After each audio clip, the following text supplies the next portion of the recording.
Money FM 89.3. Best of breakfast. Breakfast Special. Welcome to the Breakfast Special. Intense rainfall has been the talk of the town lately following two monsoon surges in Singapore over the last few weeks. According to Singapore's Met Service, the recent monsoon surge that affected Singapore and the surrounding region was, quote, one of the longer and more intense surge events in recent years. Monsoon surges occur more often during the wet phase of the northeast monsoon and are more intense between November and January. What impacts might the recent intense monsoon rains have then on Singapore's topography and future land use? Well, we're about to find out. We're joined by Edward Park, Assistant Professor for Humanities and Social Studies Education at the National Institute of Education at NTU. Thanks for joining us on the program, Edward. Hello, good morning. Yep, morning. We did see several flash floods across parts of the country during these intense bouts of rainfall. I'm sure we all struggled during that period over the past couple of weeks. Are there specific topographical features in Singapore that could be more vulnerable to such weather events, Edward? Oh, yeah. Well, yes, we have seen several flash floods over the last couple of weeks, and all those flooded areas are whether the low-lying areas, it can be areas with the lower elevation, like near the coastlines or the sea level, or simply a depression in a topography. I think the river valley is a good example, as you can tell from its name. It's at the valley area near the Singapore River, and actually we have lots of natural valleys in Singapore's topography. And so all these places are especially vulnerable to flooding, simply because the water naturally flows downhill and collects there. So although we have a good drainage system, the sudden increase in the rainfall can actually overwhelm all these systems and result in a flash flooding. And always the topography plays an important role in flooding. Yeah, something to keep an eye out during future monsoon surges. What about the longer-term effects that we might not see immediately, for instance, runoffs? So there are longer-term effects that we're not really able to see immediately. So like intensive rainfall, it can actually accelerate the erosion of the soils, right? And the increased runoff, it can also carry more pollutants like the oil and chemicals that they can pick it up from the surface. That can eventually enter our drains and the waterways. So once these pollutants get into the drainage system, they can actually travel downstream and affect the water quality and also damage the aquatic ecosystems, because in a drainage basin, the waterways and channels, eventually they're all connected together to the ponds, wetlands, the parks, and the nature reserve, right? And over time, more sediments entering into the canal because of the intense rainfall and the flash flooding, those sediments can actually build up in canals, and that will also reduce the canal's capacity to carry water, right? And that can also raise the risk of flooding, because it's almost like having a partially blocked pipe, and each heavy rain can make worse the blocking of the canals if we don't maintain them well. Yeah, there's also high tides that we need to be concerned about, along with intense rainfall, and they can exacerbate flooding in coastal parts of the city, including East Coast Park. I believe the tides went up to, or at least were projected to go up to, about 3.1 or 3.2 meters during the last couple of weeks.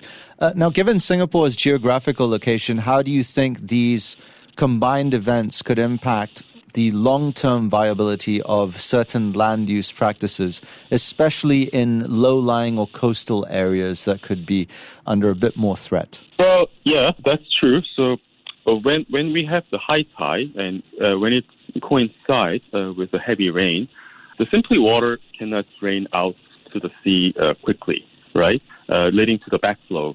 This is in hydrology, this is known as the backwater effect, right? It's not really the water moving back, but it's actually slowing down the water, right? And then this actually the slowing down the water from the river channel, it can actually increase the water level and flood the streets and parks along the coastline, right? And then due to the rising sea level, as we all know, driven by the ongoing the climate change, right? This issue is becoming more and more frequent, and I would say the most immediate consequence of this will be the saltwater intrusion. Basically, the saltwater, the seawater creeping into the land, which can damage the coastal infrastructures and also vegetation. And I think the long-term, the consequences will be simply losing our low-lying lands by the rising sea level. And this is very important for Singapore as our land is scarce. So I think we need to elevate certain flood-prone zones near the coastlines, or think about how we can develop along the coast to ensure that all the areas are safe with a higher tide in the future. Yeah, our land is certainly scarce, and it brings me to some of our several protected nature reserves that we treasure. How might these ecosystems be affected by increased flooding, soil erosion, changes in water flow, all of the things that you've just mentioned? Well, yeah, I mean, this is really an important point. So we have many nature reserves, right? Like the central catchment, we have Segrich, and also like a Sungai below wetlands. Well, essentially, they're all the natural sponges.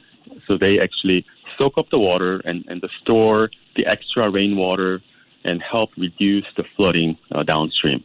So, however, with the heavy storms, it can actually trigger various disasters like the erosion of the soil, in often case like a landslide or the falling down the trees. And what those debris from all these events can actually pile up and can clog the streams and the canals and act like a temporary dam. And if this temporary dam suddenly collapses, it could cause a secondary flash flood downstream. Plus, the erosion itself can wash away the trails and change the water channels. And, of course, that will disrupt and affect where the animals can lie or feed, right?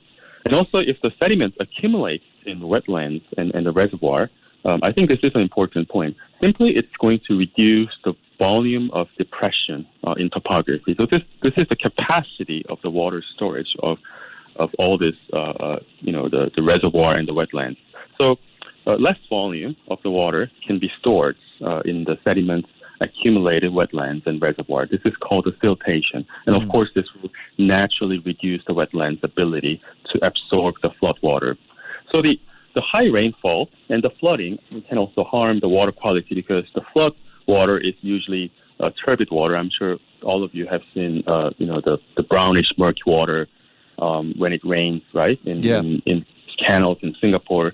So they are turbid water. So the light cannot really penetrate. And this also reduces, the breathing or the photosynthesis of all these aquatic plants living there, which will eventually reduce the oxygen level in the water. And of course, this will in turn affect the aquatic animals like fishes. So all this means, we need to protect and carefully manage the reserves against the severe flooding. Yeah, there's enough on our plate to do already, but I suppose it doesn't help that Singapore is rather densely built as a city. Do you think that might impact our ability to manage intense rainfall, particularly in terms of drainage systems? Well, yeah, definitely yes. Well, the Singapore, as we know, it's packed with impermeable surfaces, right? Like there are like the roads, buildings, like the sidewalks, right? So the rainwater on these impermeable surfaces, the rainwater cannot really soak into the ground. But instead, what's going to happen is it's going to flow rapidly on the surface. And it's going to, by doing that, it's going to create a large volume of runoff that enters the drain all at once. And this sudden surge can overwhelm all our canals, especially during the powerful monsoon downpours. There's something like just we saw last week. Of course, the drainage network is very well advanced, but we still need more solutions to handle all these bigger storms. And I think the several measures like the high-tech monitoring systems, we have the sensors, and we are able to get the real the time data that will help us to predict and also respond to the potential flooding quickly. And also another remarkable the infrastructural upgrades like Stanford detention tank, right, near the downtown. It can actually temporarily store quite large amounts of the excessive rainwater at the underground location during the heavy storm and release it slowly back to the drainage system once the flow goes down. But I think on the top of that, the clearing all this debris and the widening the drains, the channels, they're also important, the maintenance that we have to do to ensure the capacity to drain our future rain events. All right, Edward, final question, possibly the most important one. What adjustments or innovations in urban design, land use policy do you think authorities need to take into consideration or change to mitigate some of these risks? Well, okay, so I think a big step is the nature-based solution. I think this is becoming more and more a popular term. Many of us would have heard about. It's often also called the blue-green infrastructure. So these are like a rain garden, the bioswales, or the green roofs. So they can help to absorb or to store the water temporarily, and that will in turn slow down the surface runoff. And of course, Singapore has made a very good progress in this area because we're the green city, but we'll still need to expand these efforts to handle the heavier storms in the future, especially under this changing climate.